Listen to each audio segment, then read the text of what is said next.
कार्तिक मास के कृष्ण पक्ष में पड़ने वाली एकादशी को रमा एकादशी के नाम से जाना जाता है।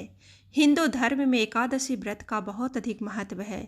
एकादशी व्रत रखने से सभी मनोकामनाएं पूरी हो जाती है।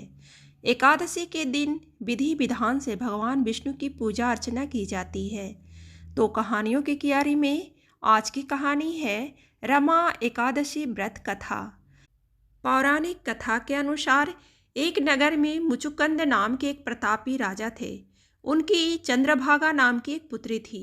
राजा ने अपनी बेटी का विवाह राजा चंद्रसेन के बेटे शोभन के साथ कर दिया। शोभन एक समय बिना खाए नहीं रह सकता था। शोभन एक बार कार्तिक मास के महीने में अपनी पत्नी के साथ ससुराल आया। तभी रमा एकादशी व्रत पड़ा। चंद्रभागा के गृह राज्य में सभी रमा एकादशी का नियम पूर्वक व्रत रखते थे और ऐसा ही करने के लिए शोभन को भी कहा गया। शोभन इस बात को लेकर परेशान हो गया कि वह एक पल भी भूखा नहीं रह सकता, तो वह रमा एकादशी का व्रत कैसे करेगा। वह इसी परेशानी के साथ पत्नी के पास गया और उपाय बताने के लिए कहा।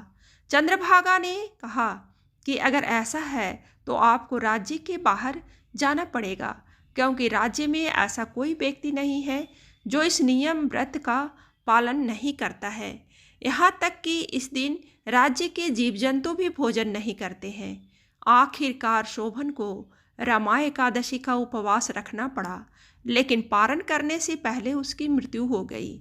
चंद्रभागा ने पति के साथ खुद को क्षति नहीं किया और पिता के यहाँ रहने लगी। उधर एकादशी व्रत के पुण्य से शोभन को अगले जन्म में मंदराचल पर्वत पर आलिशान राज्य प्राप्त हुआ। एक बार मुचुकुंदपुर के ब्राह्मण तीर्थ यात्रा करते हुए शोभन के दिव्य नगर पहुँचे। उन्होंने सिंहासन पर विराजमान शोभन को देखते ही पहचान लिया। ब्राह्मणों को देखकर शोभन सिंहासन से उठे और पूछा कि यह सब कैसे हुआ। तीर्थ यात्रा से लौटकर ब्राह्मणों ने चंद्रभागा को यह बात बताई। चंद्रभागा बहुत खुश हुई और पति के पास जाने के लिए व्याकुल हो उठी। वह वाम ऋषि के आश्रम पहुंची।